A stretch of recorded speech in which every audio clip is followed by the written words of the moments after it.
हाय, welcome back. आज मैं फिर आप सब के लिए लेके आए हैं कंपटीशन के मैथ। जैसा कि आपको मालूम है, हम पढ़ा रहे हैं अंकगणित, जो RRB, NTPC, railway, group D, किसी भी अदर कंपटीशंस में यूज होता है। और मैथ एक ऐसा सब्जेक्ट है जो हर एक सेक्टर में अपना रोल अदा करता है।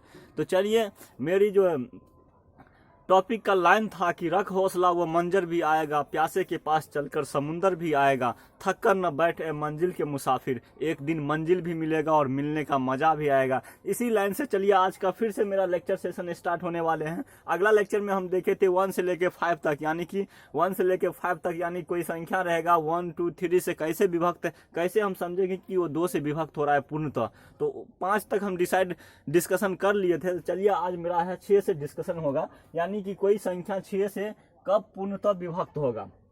आप देखिए, जब आप 2 में रूल यूज किए होंगे, यानी कि 0 2 6 8, ये सब अगर किसी संख्या के इकाई के स्थान पे रहता है तो वो संख्या 2 से विभक्त होता है। सेम रूल इसमें भी है, यानी कि किसी भी संख्या के स्थान पे 2, देखिए यहाँ पे 2 है, 8 है, 6 है, 0 है और 6 है। किसी संख्या के इकाई के स्थान पे अगर 2 4 6 8 0 रहता है तो वो संख्या क्या होगा, 6 से विभक्त होगा। वैसे यहाँ से देखिए 102 और 996 के बीच कहेगा कि 6 से विभक्त होने वाली संख्या कितना है, तो टोटल संख्या कितना होगा, 150 होगा। कैसे निकालेंगे, देखिए क्या होता है एपी में। चलिए, एक क्या होता है, प्रथम पद होता है 102 है, और डी कितना दिए हुआ है, 6 दिए हुआ है। अब देखिए टोटल टर्म टीएन बराबर फॉर्मूला लगाएंगे, यानी कि टीएन बराबर क्या हो जाएगा, A plus N minus 1 into D. हमको क्या निकालना है, टोटल, यानी कि कितना टर्म होगा, यानी कि एन टर्म निकालना है इसमें कि कितना होगा जो 6 से विभक्त होगा। तो चलिए, यहाँ पे क्या हो जाएगा, 996 और माइनस 102 हो जाएगा, ये उधर जाएगा तो 102 हो जाएगा, और क्या हो जाएगा, और बराबर में मेरा बच गया बराबर 6n माइनस 6। अब देखिए ये इस साइड जाएगा, या घटाएंगे यहाँ से तो 100 क्या होगा, यहाँ पे 4 हो जाएगा, क्या होगा 4 9, और फिर क्या हो जाएगा, यहाँ से 8 हो जाएगा, और प्लस 6 माइनस को उस साइड ले जाएंगे तो प्लस 6 हो जाएगा, और 6n रखिए तो कितना हो गया, 6 4 10 के 0 हासिल 1 8 1 9 1 0 हो जाएगा, और फिर 8 1 9 900 हो गया, यानी कि 6n। अब देखिए 6 से काटिए, 6 का 6 होगा, कितना बचा इसमें 3, और 6 5 3, यानी कि 15 छके 90 होता है, और एगो 0 इस पे उतार दीजिए तो n बराबर कितना निकला। देखिए टोटल टर्म 102 से स्टार्ट होगा और 996 तक के बीच की संख्या अगर 6 से विभक्त होने वाले पूछे तो टोटल टर्म कितना निकलता है, n बराबर यानी कि 150 निकलता है। 150 टर्म ऐसा होगा जो टोटल के टोटल इसमें 150 टर्म है जो 6 से विभक्त हो रहा है। तो चलिए हम 7 से विभक्त होने वाली संख्या पे डिस्कशन करते हैं। देखिए 7 से विभक्त होने वाली संख्या क्या रहेगा, जो संख्या दिया रहेगा उसमें इकाई को छोड़कर जो संख्या दिया हुआ है, मान लीजिए कि 9 6 7 8 कुछ भी संख्या दिया हुआ है, या 8 2 2 दिया हुआ है, या 6 6 3 दिए हुआ है, या कोई सी संख्या दिया हुआ है, और उसमें कहता है कि 7 से विभक्त होने वाली संख्या कौन सी है इनमें से। तो आप सबसे पहले देखिएगा कि उस संख्या का इकाई का अंक छोड़ करके बची संख्या जो रहेगा, बची संख्या में से आप क्या कीजिएगा, इकाई का 2 गुना घटा लीजिएगा। जैसे कि ये क्या दिए हुआ है, 882 दिए हुआ है, इसका इकाई का अंक 2 है, इसको छोड़ देंगे तो 88 बचता है, और बची संख्या क्या बचा मेरे पास, 88 बचा। उसमें से इकाई का 2 गुना घटाने पर क्या है, 2 गुना, यानी कि 2 इकाई है 2, और 2 गुना घटाएंगे तो कितना हो गया 88, और माइनस 2 दूना 4, यानी कि 84 होगा, 84 हुआ। अब ये संख्या हम चेक करेंगे कि मेरा 7 से विभक्त हो रहा है या नहीं हो रहा है। तो 12 सत्ते कितना होता है, 84, यानी कि ये संख्या मेरा 7 से विभक्त हो रहा है। तो क्या हुआ, 7 से विभक्त होने वाली संख्या में क्या देखेंगे कि जो संख्या दिया रहेगा उसका इकाई का अंक को छोड़ करके बची संख्या में क्या करेंगे, इकाई का 2 गुना घटाने पे जो संख्या हमको मिलेगा उस संख्या को देखेंगे 7 से विभक्त हो रहा है या नहीं। तो वो संख्या अगर हो रहा है तो 7 से विभक्त होगा, और नहीं हो रहा है तो 7 से विभक्त नहीं होगा। ये मेरा क्या है कि ऑप्शन है कि मान लीजिए 4 गो संख्या दे देगा और पूछ देगा क्वेश्चन में कि इनमें से कौन सी संख्या है जो 7 से विभक्त है पूर्णतः। तो आप इस तरह से चेक कर सकते हैं, यानी कि इकाई का अंक को छोड़कर बची संख्या में से इकाई का 2 गुना घटाइएगा तो आपको वो 7 से क्या होगा, देखिएगा लास्ट में कि 7 से विभक्त हो रहा है या नहीं, तो आराम से आपका हो जाए। जैसे 663 को चलिए हम देखते हैं, क्या इकाई का अंक 3 है, इकाई का अंक 3 है, तो हम क्या करेंगे, इकाई का अंक को छोड़ देंगे तो 66 हुआ, और इकाई का अंक छोड़ने के बाद बची संख्या मेरा 66 है, उसमें इकाई का 2 गुना घटाएंगे, तो इकाई का 2 गुना घटाएंगे तो क्या हो जाएगा, 3 गुना 2 हो जाएगा। और देखिए 66 में से 6 घटाएंगे तो 60 हुआ। क्या ये मेरा 60 7 से विभक्त हो रहा है? क्या ये मेरा 60 7 से विभक्त हो रहा है? नहीं हो रहा है। 12 पंचे क्या होता है, 60 होता है। तो 5 से विभक्त, यानी कि 5 से पूर्णतः विभक्त हो रहा है, लेकिन ये हमको चाहिए कि 7 से विभक्त होना चाहिए, तो ये संख्या नहीं होगा 7 से विभक्त में। तो आई होप कि आप 7 से विभक्त होने वाली संख्या का कंडीशन समझ गए होंगे। तो चलिए हम देखते हैं कुछ इसमें 7 से विभक्त होने वाली संख्या में कुछ स्वअभाज्य यानी कि को प्राइम रोल देखते हैं। देखिए को प्राइम नंबर के बारे में समझते हैं। स्वअभाज्य संख्या किसे कहेंगे?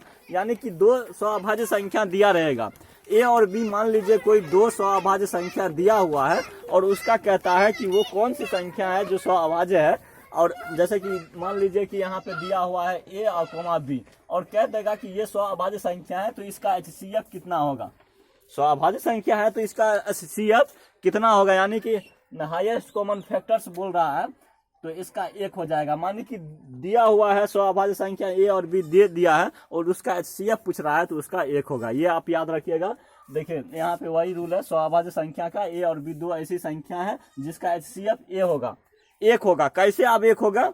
ए बी अगर दे दिया है, मान लीजिए क्या है 2 3 मेरा स्वअभाज्य संख्या है, 3 क्या है 5 स्वअभाज्य संख्या है, 6 7 स्वअभाज्य संख्या है, 9 11 क्या है स्वअभाज्य संख्या है। इस तरह से बहुत है। अब हम इसमें चेक करेंगे क्या मेरा जो HCF है वो 1 आ रहा है। तो HCF निकालने का जो है प्रोसेस आप 10वीं में भी पढ़े होंगे, यूक्लिड विभाजन से। यूक्लिड विभाजन से को यूज करके आप HCF निकाल सकते हैं, नहीं तो डायरेक्ट निकालिए। डायरेक्ट क्या होगा, जैसे कि A ग्रेटर देन B होता है, यानी कि बड़ा संख्या जो रहता है उसको A लिखते हैं, यानी कि 3 ग्रेटर देन 2। तो यहाँ पे 2 से क्या करेंगे, 3 में क्या करेंगे, डिवाइड करेंगे, यानी कि 2 1 2, 1 1 हो जाए, यहाँ से 1 घटा। अब देखिए 2 से 1 में लगाएंगे क्या?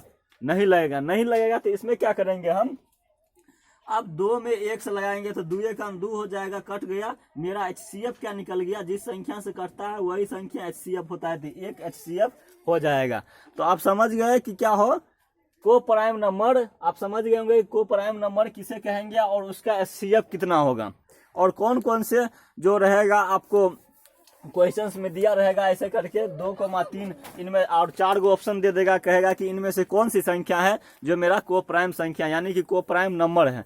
तो को प्राइम नंबर का मतलब है कि स्वअभाज्य संख्या कौन है। इसमें एक विशेष नियम है। विशेष नियम ये है कि जो संख्या रहेगा उस संख्या में से क्या करेंगे, अगर जो संख्या दिया हुआ है ए और बी यानी कि 2 स्वअभाज्य संख्या है और ए और बी से अगर विभाज्य हो रहा है यानी कि विभक्त हो रहा है, तो वो संख्या क्या करेगा, ए बी से भी विभक्त होगा। यानी कि आप नहीं समझे होंगे क्या है, ए और कोमा बी 2 स्वअभाज्य संख्या है। क्या है, 2 स्वअभाज्य संख्या है। अब बात हो रहा है कि जो संख्या दिया हुआ है ए से भी पूर्णतः विभक्त हो रहा है और बी से भी पूर्णतः विभक्त हो रहा है, तो वो संख्या क्या होगा, ए और बी दोनों से विभक्त होगा।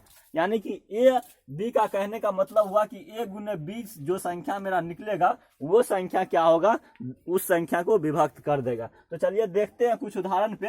ये समझ गए होंगे विशेष नियम की जो संख्या दिया रहेगा उसमें 2 स्वअभाज्य संख्या ए बी से विभक्त होती है तो वो संख्या ए बी से भी विभक्त होगा। इतना क्लियर है।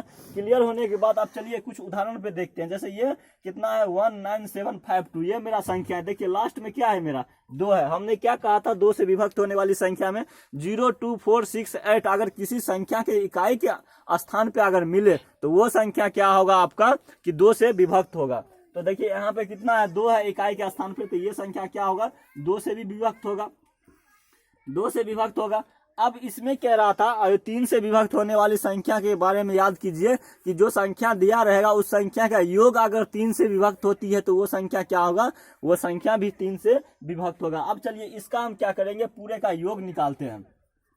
योग निकालेंगे तो 1 + 9 और +7 +5 +2 हो जाएगा। ये टोटल संख्या था। 9 1 10, देखिए क्या हो जाएगा, 9 1 10 हो जाएगा और 7 5 12 और 2 14, 14 कितना हो गया, टोटल 24 हो गया। अब देखिए 8 के 24, ये संख्या क्या है, 3 से विभक्त हो रहा है, तो ये संख्या हो गया मेरा कि 3 से भी विभक्त हो रहा है। तो कितना हो जाएगा, 3 से विभक्त हो रहा है ये संख्या। अब ये संख्या 2 और 3 यानी कि 2 स्वअभाज्य संख्या मिल चुका है। क्या है, पहला 2 और दूसरा 3, ये क्या है, मेरा स्वअभाज्य संख्या को प्राइम नंबर है। तो ये 2 और 3 से विभक्त हो रहा है, तो ये क्या होगा कि ये ए और बी यानी कि मेरा कंडीशन था ए बी से भी विभक्त होगा ये संख्या, यानी कि 19756 यानी कि 52 हो जाएगा। ये क्या होगा, 3 दूना 6 6 से भी विभक्त होगा।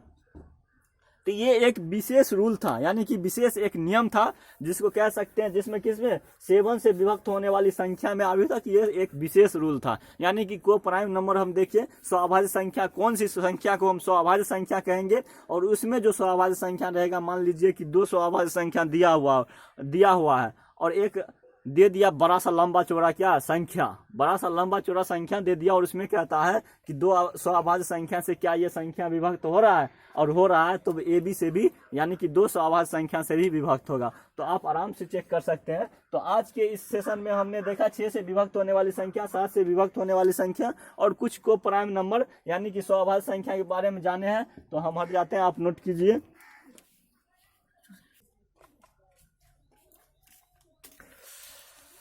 तो अभी जो टॉपिक है मेरा, कहाँ तक देखे थे, 7 तक देखे थे। 7 से विभक्त होने वाली संख्या पे बात कर चुके हैं। तो 8 से विभक्त होने वाली, और 9 से और 11 से विभक्त होने वाली, यानी कि 3 टॉपिक है मेरा। और इसमें देखते हैं कि इसका रूल क्या है। देखिए, ये 8 से विभक्त होने वाली संख्या का रूल सिंपल है कि सैकड़ा और दहाई और इकाई, ये तीनों संख्या के स्थान पे जो संख्या से बनी संख्या रहेगा, अगर वो संख्या 8 से विभक्त होती है तो दी गई संख्या भी क्या होगा, 8 से विभक्त होगा। मैंने क्या कहा कि सैकड़ा, दहाई, इकाई से बनी संख्या। देखिए, ये संख्या मेरा क्या है, एक लंबा चौड़ा सा संख्या दे दिया है। कितना दे दिया है, 6795416। ये क्या, एक लंबा चौड़ा संख्या दे दिया है, जिसमें कह रहा है कि सैकड़ा, इकाई, सैकड़ा, दहाई, इकाई से बनी संख्या अगर 8 से विभक्त होता है तो वो संख्या मेरा क्या होगा, 8 से विभक्त होगा। पूर्ण तो 8 से विभक्त होगा। तो चलिए हम चेक करते हैं। देखिए क्या है कि यहाँ पर इकाई और दहाई क्या है, दहाई सैकड़ा ये हो गया 4, और दहाई क्या है 1, और इकाई क्या है 6। तो क्या है 416। ये क्या है, सैकड़ा, इकाई और दहाई के, यानी कि सैकड़ा, दहाई, इकाई से बनी संख्या कितना है, 416। अब ये संख्या मेरा अगर 8 से विभक्त होता है तो क्या कहेंगे कि दी गई संख्या भी मेरा 8 से विभक्त हो रहा है। तो चलिए चेक करते हैं। 8 क्या हो जाएगा, 416 हो जाएगा। चेक कीजिए कि 8 पंच 40 होता है, तो 1 और 6 उतारेंगे, यानी कि 8 दूना 16 होता है। तो देखिए मेरा कट गया, यानी कि 8 से पूर्णतः ये संख्या विभक्त हो रहा है। सैकड़ा, दहाई और इकाई से बनी संख्या तो 8 से विभक्त हो रहा है। तो ये जो दी गई संख्या है मेरा, ये संख्या भी क्या होगा, 8 से विभक्त होगा। तो सिंपल सी बात है, इसमें कोई कंफ्यूजन नहीं रहना चाहिए कि 8 से विभक्त होने वाली संख्या कौन सी होगी। जैसे कि 4 ऑप्शन दे देगा, और 4 ऑप्शन में एक 4, यानी कि चारों ऑप्शन में 4 गो क्या रहेगा, संख्या रहेगा, लंबा चौड़ा संख्या रहेगा चारों ऑप्शन में। और उनमें से पूछेगा कि निम्नलिखित में से कौन सी 8 से विभक्त होने वाली संख्या है। तो आप सबसे पहले रूल समझिए। रूल क्या है, सैकड़ा, दहाई और इकाई के स्थान से बनी संख्या अगर 8 से विभक्त होता है तो वो संख्या क्या होगा, मेरा 8 से पूर्णतः विभक्त होगा। तो उसमें टिक मारना है आराम से। अब देखिए, ये मेरा दूसरा संख्या है। दूसरा क्या है, ये भी लंबा चौड़ा है, 6596211। इसमें क्या करेंगे, वही रूल है 8 से विभक्त होने वाली। आप चेक करके हमको बताइएगा, कमेंट कीजिएगा, क्या ये क्वेश्चन 8 से विभक्त हो रहा है। क्या ये जो दिया हुआ है संख्या मेरा 8 से विभक्त हो रहा है या नहीं हो रहा है, तो यस, या नहीं हो रहा है तो नो। तो आप मेरे कमेंट बॉक्स में इसका चेक करके बताइएगा, क्या ये संख्या 8 से विभक्त हो रहा है या नहीं। चलिए 9 से विभक्त होने वाली संख्या के कुछ रूल्स पे डिस्कशन करते हैं। देखिए, 9 से विभक्त होने वाली संख्या का रूल सिंपल है। सिंपल क्या है, अब 3 से विभक्त होने वाली संख्या का रूल क्या देखे थे कि जो दिया रहेगा संख्या, उस संख्या को टोटल का जोड़ कर दीजिए। दिया हुआ संख्या में क्या करेंगे, टोटल का जोड़ करेंगे। अगर लास्ट में जो बनी संख्या है वो अगर वो 3 से विभक्त हो रही है तो वो संख्या क्या होगा कि 3 से पूर्णतः विभक्त होगा। यानी कि देखिए 9 से वही रूल है, सेम रूल है। 9 से विभक्त होने वाली संख्या का 3 से विभक्त होने वाली संख्या का रूल समझ लीजिए, आपको टोटल का टोटल क्वेश्चन सोल्व हो सकता है। तो चलिए देखिए, ये मेरा क्या एक लंबा चौड़ा कोई संख्या दे दिया है, यानी कि 75463, यानी कि एक बहुत बड़ा संख्या है। सीधा समझिए आसान भाषा में कि एक बहुत बड़ा संख्या दे दिया है, जिसको हमको कहता है कि 9 से विभक्त होने वाली संख्या को बताइए कि ये संख्या मेरा 9 से विभक्त है कि नहीं। तो सबसे पहले हमने क्या किया कि 3 से विभक्त होने वाली संख्या का रूल अगर आपको मालूम है तो ये भी आराम से बन जाएगा। क्या करेंगे, इस संख्या का टोटल का जोड़ कर देंगे। 7 जोड़ 5 जोड़ 4 जोड़, यानी कि 6 को जोड़ेंगे, फिर 2 को जोड़ेंगे और फिर 3 को जोड़ेंगे। इस टोटल का जोड़ जितना मेरे हमको निकलेगा, कितना निकल रहा है, 27 निकल रहा है। अब देखिए 9 या 27, 3 से भी विभक्त हो रहा है और 9 से भी विभक्त हो रहा था। हम पहले कहे थे कि 9 से विभक्त होने वाली संख्या का रूल आपको क्या देखना होगा कि 3 से विभक्त हो रहा है अगर वो संख्या, तो वो संख्या क्या होगा मेरा 9 से भी विभक्त होगा। तो ये मेरा रूल था 9 से विभक्त होने वाली संख्या का। तो किसी भी संख्या अगर आए आपको एग्जाम हॉल में तो आप आराम से निकाल सकते हैं 9 से विभक्त होने वाली संख्या को। तो हम हट जाते हैं, नोट कीजिए 9 से विभक्त होने वाली संख्या। तो चलिए लास्ट टॉपिक है मेरा 11 से विभक्त होने वाली संख्या, उस पर डिस्कशन कर लेते हैं। इस लेक्चर का लास्ट टॉपिक है क्या है 11 से विभक्त होने वाली संख्या, यानी कि कौन सी संख्या होगा जो 11 से पूर्णतः विभक्त होगा। देखिए 11 से विभक्त होने वाली संख्या के लिए अगर जो संख्या मेरा दिया रहेगा उसके इकाई के स्थान से बाईं ओर चलते हैं तो सम स्थान, यानी कि सम स्थान पे जो संख्या का योग होगा और क्या माइनस विषम स्थान पे जो संख्या का योग रहेगा उसका अगर अंतर 0 निकलता है घटाने पे, तो वो संख्या क्या होगा मेरा 11 से पूर्णतः विभक्त होगा। तो चलिए हम चेक करते हैं रूल क्या था कि ये संख्या मेरा है। रूल है कि इकाई के स्थान से चलने पे मान लीजिए कि ये 2 मेरा लंबा चौड़ा सा क्या है संख्या दे दिया है और पूछ रहा है कि इनमें से कौन सी संख्या है जो 11 से पूर्णतः विभक्त होगा। तो 11 से पूर्णतः विभक्त होने के लिए रूल क्या है कि इकाई से चलने पर किस ओर, बाईं ओर सम स्थानों पे संख्याओं का योग में से विषम स्थानों पे संख्याओं का जो योग घटा देंगे उसका वैल्यू अगर 0 निकलता है तो वो संख्या मेरा क्या होगा 11 से पूर्णतः विभक्त होगा। तो चलिए चेक करते हैं। देखिए क्या हो जाएगा यहाँ से 1 क्या इकाई के स्थान से चलेंगे तो ये क्या है मेरा सम स्थान, ये भी सम स्थान है और ये भी सम स्थान, ये भी सम स्थान। तो क्या हो जाएगा 9 + 4 + 1 और +8, इन टोटल को जोड़ेंगे तो मेरा 22 आता है। ये था मेरा सम स्थानों पे जो संख्या था उसका योग। अब देखते हैं विषम स्थान। सम स्थान लिख लिए तो बाकी जो बचा मेरा वो सब विषम स्थान है। ये क्या है विषम स्थान हो गया। तो क्या हो जाएगा 1 + क्या 5 + 6 + 0, 1 + 5 + 6 + 0। अब इसको हम जोड़ेंगे तो मेरा 12 आता है और 22 में से अगर 12 घटाइए तो 10 बच जाता है। क्या ये संख्या 11 से विभक्त होगा? कभी नहीं होगा। ये संख्या क्या होगा 11 से कभी विभक्त नहीं होगा। ये सीधा रूल समझिए आप 11 से विभक्त होने वाली संख्या कि अगर कोई संख्या दिया रहे और उसके इकाई के स्थान से चलने पे विषम स्थान पे जो संख्या मिलेगा उसका हम योग करेंगे और सम स्थान पे जो संख्या रहेगा उसका हम योग करेंगे और विषम स्थान पर जो संख्या रहेगा उसका योग करके दोनों को घटाने पे अगर उसका अंतर हमको 0 मिलता है तब ये वो संख्या क्या होगा 11 से विभक्त होगा। या नहीं तो अगर नहीं निकलता है, जैसे यहाँ पे 10 निकला, क्या यह संख्या 11 से विभक्त होगा? कभी नहीं होगा 11 से विभक्त। और ये मेरा दूसरा, ये देखिए एक आपको हम क्वेश्चंस देते हैं, इसमें आपको चेक करके आप हमको बताइएगा कमेंट सेक्शन में कि ये संख्या क्या 11 से विभक्त हो रहा है या नहीं हो रहा है। रूल क्या है कि इकाई के स्थान पे चलने पर क्या है सम स्थानों पर जो संख्या रहेगा उसका योग निकालना है। तो देखिए इकाई ये हो गया, सम 6 हो गया, 7 क्या है फिर 6 और फिर 2, यानी कि सम स्थान पे कितना आया 2 6 7 और प्लस फिर 6, इसका घटाव और माइनस बची संख्या जो रहेगा वो विषम स्थान रहेगा 3 9 0 और 9, यानी कि 3 प्लस कितना है 9 + 0 + 9। ये संख्या को घटाइएगा अगर 0 आता है, चलिए बनाइए देते हैं। क्या हो जाएगा 6 दूना 12, 6 दूना 12 हो गया, 6 6 12 हो गया ना, 12 2 14 और 14 7 4 11 21 और माइनस इधर जोड़िए तो 9 दूना 18 हो जाएगा और 3 21 - 21 कट के कितना आ रहा है 0। तो ये संख्या मेरा क्या होगा 11 से पूर्णतः विभक्त होगा। तो आई होप कि आपको ये क्वेश्चन समझ में आ गया होगा और हमने अभी तक जितना आपको इस लेक्चर में डिस्कशन किए हैं, यानी कि 6 से विभक्त होने वाली संख्या, 7 से, 8 से, उसके बाद क्या है 8 के बाद 9 11, ये टोटल मेरा क्या था एक फंडामेंटल रूल था कि अगर एग्जाम में आता है जैसे आरआरबी एनटीपीसी हो गया, railway group D, other competition, किसी भी एग्जाम में मैथ का रोल बहुत ही इंपॉर्टेंट होता है। और किसी भी एग्जाम में अगर मैथ इस टाइप का आगे आए कंडीशन लगा हुआ कि 8 से विभक्त होने वाली संख्या कौन सा है, तो आराम से आप सॉल्व कर सकते हैं। सिर्फ आपको रूल पता होना चाहिए। अगर रूल पता नहीं आता है तो आप क्वेश्चन को हिला भी नहीं सकते हैं, ये गारंटी है।